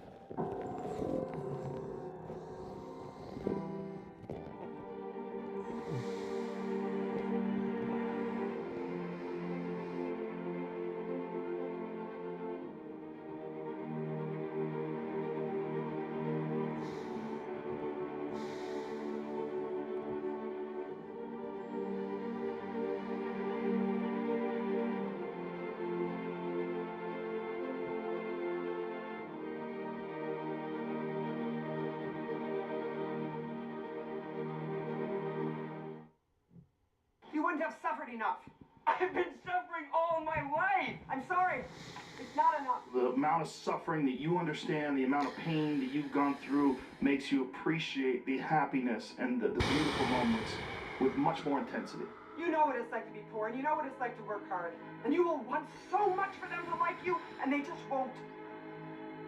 Then it'll break your heart. And that'll make your heart bigger and open your eyes, and finally you will realize that there's more to life than proving you're the smartest person in the world. This whole thing about suffering, yeah, it sucks. Really bad. Really, really bad. But we all live on this side of suffering. On this side. This nice box that's very comfortable, that we know when everything's going to happen. We're in it, it's good. We know how everything's going to turn out. It's those few people who are willing to go on this side of suffering. And once they get through that, ask him how he feels now. His mind, how far he grew. In that short period of time, he grew so much more than a normal person because he was willing to go outside himself. Because on the other end of suffering is greatness. We're built to walk uphill. And when you reach the pinnacle of the hill, you want to stop and appreciate the vision, but the next thing you want is a higher hill in the distance, because it's the uphill climb that it's from the uphill climb that we derive our value, and I mean this technically. So almost all the positive emotion we feel, that's experienced in relationship to a goal. And so in some sense, you want a goal that you can never attain, right? So you can always move closer to the goal that recedes as you move towards it. You think, well, that's frustrating. It's like Sisyphus pushing the rock uphill. But it's not, because as you pursue that goal, you put yourself together and your life does get better and richer and more abundant. You want them to be above everything you're doing, so you can continually move towards something that's more sublime and better. That's what you are. You're here to live, not to sleep. Because you wouldn't have prayed like you pray had you not been hurt. You wouldn't love like you love had you not been hurt, because you know what it's like to hate somebody. So you refuse to go down that path. Feelings has nothing to do with it. This is my dream. This is what I'm going to do. And I'm going to do the things that I don't feel like doing. I'm going to do the things I don't want to do. I'm going to do the things that don't come easy to me, that do not come natural to me. I'm going to get up and do it. You can't live your life on feelings. You cannot let your feelings dictate what you are or are not going to do today. You don't get that fire inside to make it happen out there. So you go to the fire in here. Leaving it all here, expecting it all out there. That's how it works. When you leave it all here, guys, you then have the right to expect it all out there. It doesn't work the other way around. You can't half-ass it here and expect anything but a half-ass life out there. You know, it doesn't get easy, my friend. Running 12 plus miles a day, doing 800 plus push-ups a day, lifting weights every single day, working 2 jobs, working out of my comfort zone at the club. But it's worth it. Because if you think it's about fitness, you're wrong. If you think it's about the money, you're wrong. Because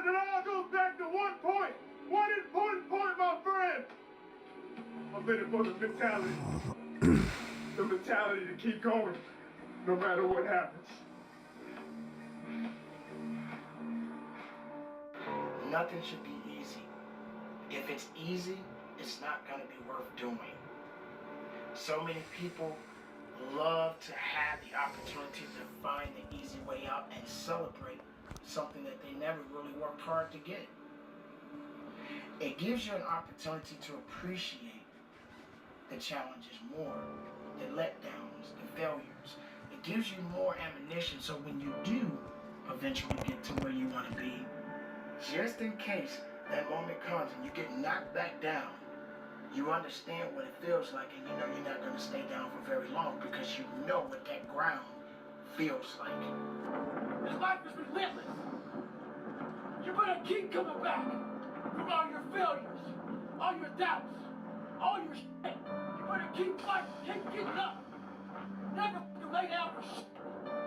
That's one thing we should all agree on. If you've been broken once, you know how that feels.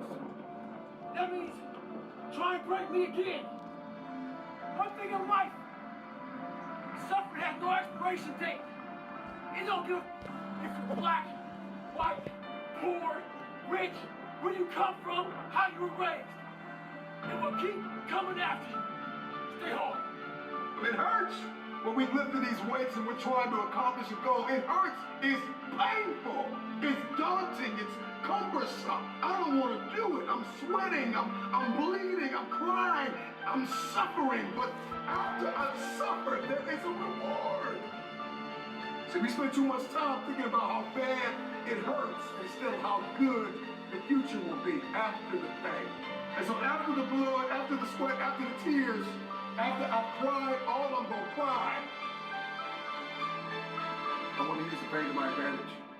At what age should you have everything together? For us normal people, it takes time. Because not only do you have to mature and grow, there's things in life that if you have a big enough dream, you're not the person you need to be right now to fulfill that dream. Now you keep moving towards it, you keep doing what needs to be done, but at the same time you realize that you yourself are gaining in knowledge and in experience and in personal growth. Do you still struggle with all of it that you talk about? Oh my God. Like yes. That's why I'm so fucking relatable. I do not have this stuff figured out. I am shoulder to shoulder with everybody. They look and see, and then are quick to judge your ability. But they weren't there. They weren't there through the struggle. They weren't there through the sleepless nights.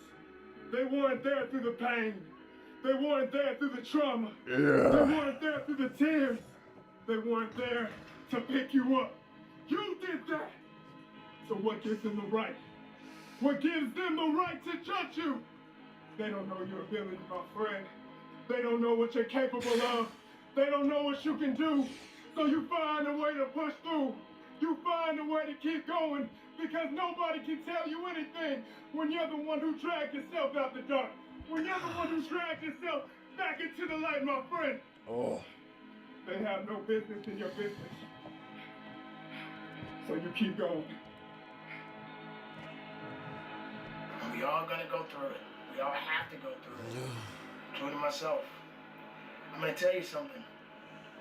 When you are doing everything in your power to be the best makeup of yourself, it's always gonna be an adversary that's gonna try to take that away from you.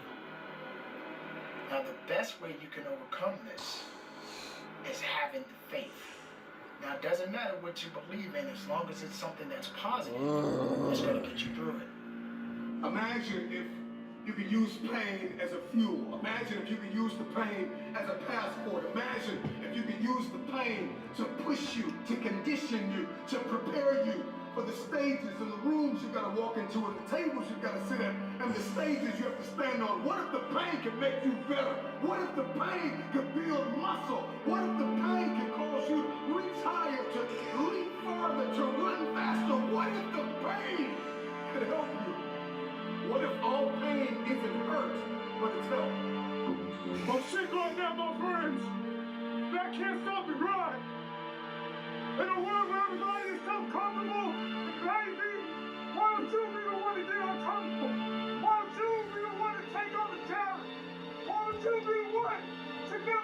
stop? Why don't you be the one that never stop? Why don't you be the one that never ends?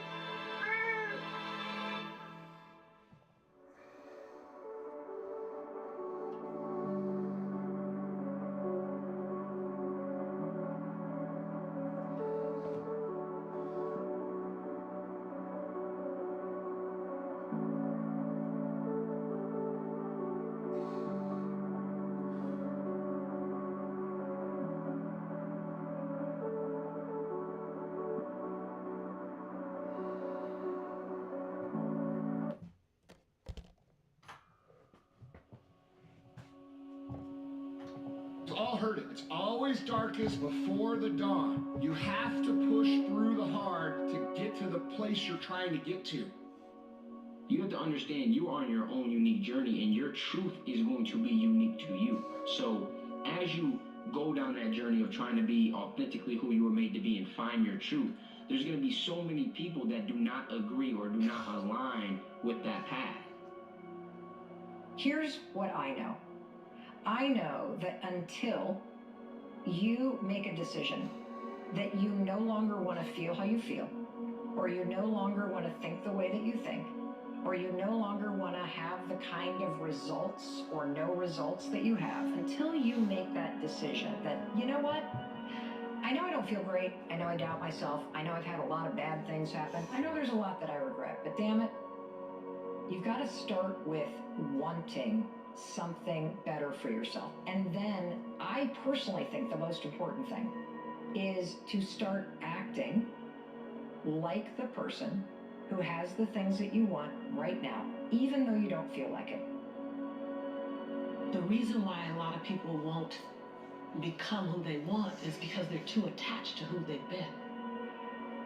So I was willing to let go of everything and everybody.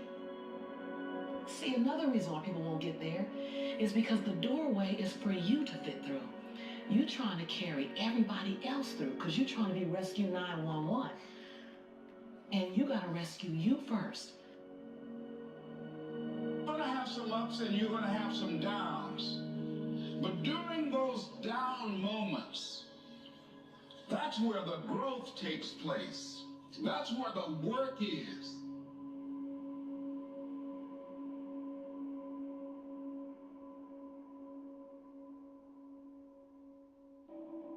You may have a lack of confidence because you just haven't been showing up for yourself. Your words have no meaning. We don't have to stay in the past. We don't even have to go too far into the future in our mind. We come back to this present moment and we say, you know what, my presence is perfection and my presence has purpose. And yeah, I haven't been showing up for myself. Yeah, there's been a lack of accountability. But you know what? I have another step. I have another breath. And in this next step and then this next breath, I make change. The quote goes like this: one day, day one. One day, or day one. How do you know what you're used to is better than the life that's to come? When life starts changing, when life starts moving, when things start evolving, when people start changing, when you start growing, oftentimes if we've had a set of great experiences in our past, when it says, how do you know the life that you're used to is better than the life that's to come? And so when you think about the life that's to come, new normal, right? A transition, having to pivot, having to make different decisions, having to make a new career choice, having to close the door to chapter on another career. How do you know the life that you're used to is better than the life that's to come, right? Embrace it. It goes together. One is glorious, one is rich, right? It goes together, man. And when you feel the highest pressure, the highest stress, and the highest anxiety, when you're in the pursuit of something greater, it's a good indication that you're actually on the right path. It's a position that you want to actually be in, because once you push through this time of extreme stress, pressure, and anxiety, on the other side is the promised land that you've been looking for. The biggest mistake a person can do right now, no matter in which situation you are, is to give up. You might not reach the best version of yourself in this lifetime, but a better one than you are right now. Have got to decide what it is that you want the future to look like. And the more specific and the more clear you are, the more likely it's going to happen. The more you understand of what that moment is that you're trying to create and why you're trying to create it, and then you now can build the plan and the strategy to get there. Now you look at that end and the result and what you want it to be and how you're going to feel and what it's going to mean to you, and you just keep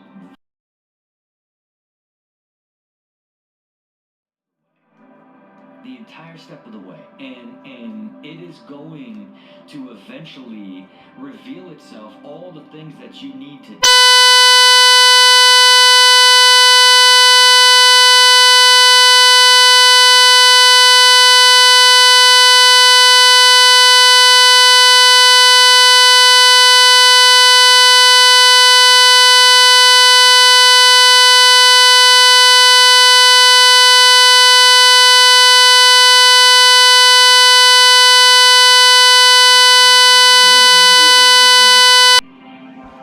Clearly, our lives are finite.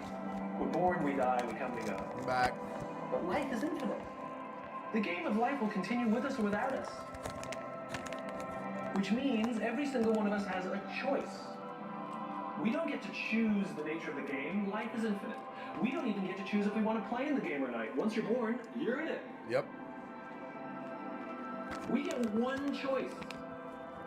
Do you want to play with a finite mindset? Or do you want to play with an infinite mindset? To play with a finite mindset means waking up every day and saying, I'm going to be the best, I'm going to be better than everybody else.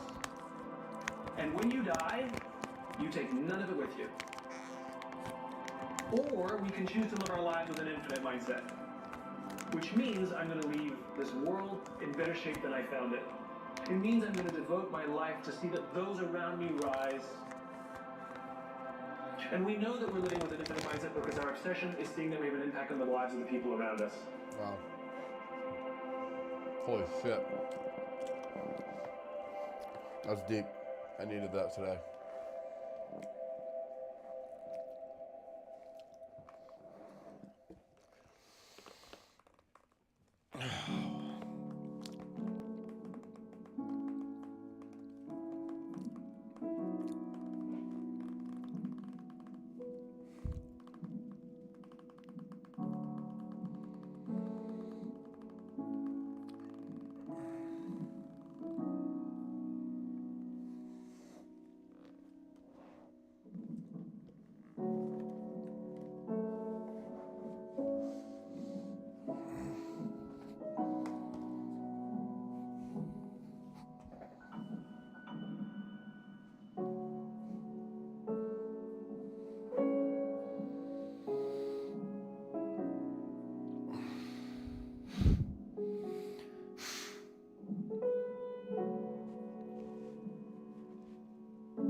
Oh.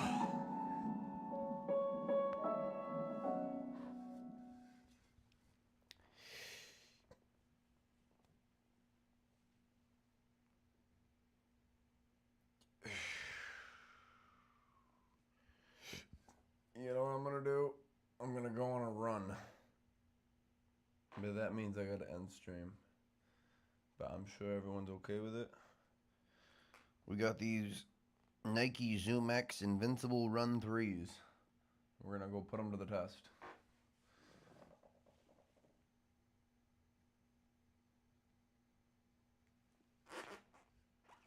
Woke up and the opposite side of my back hurt today. This is life. The opposite side of my sciatica. It's like, okay. One more decompression set, and we will go run.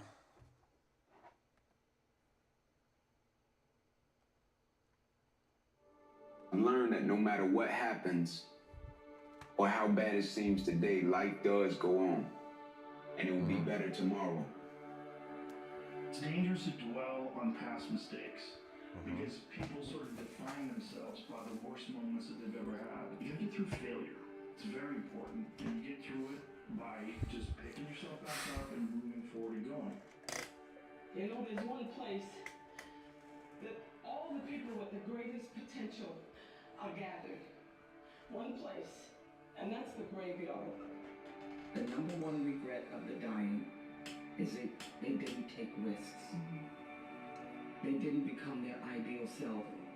And I think that sometimes people hold off braveness and courage because they don't want to risk failure and they don't want to risk shame. And I think you gotta risk it. You need to decide what you want. You need to decide what you want to be remembered for. You need to decide what your legend will be.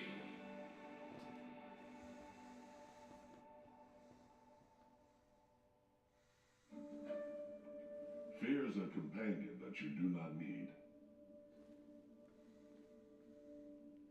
It wants to stay the whole course of your life and tell you, I'm here to keep you safe. If you would listen to me, you'll be safe.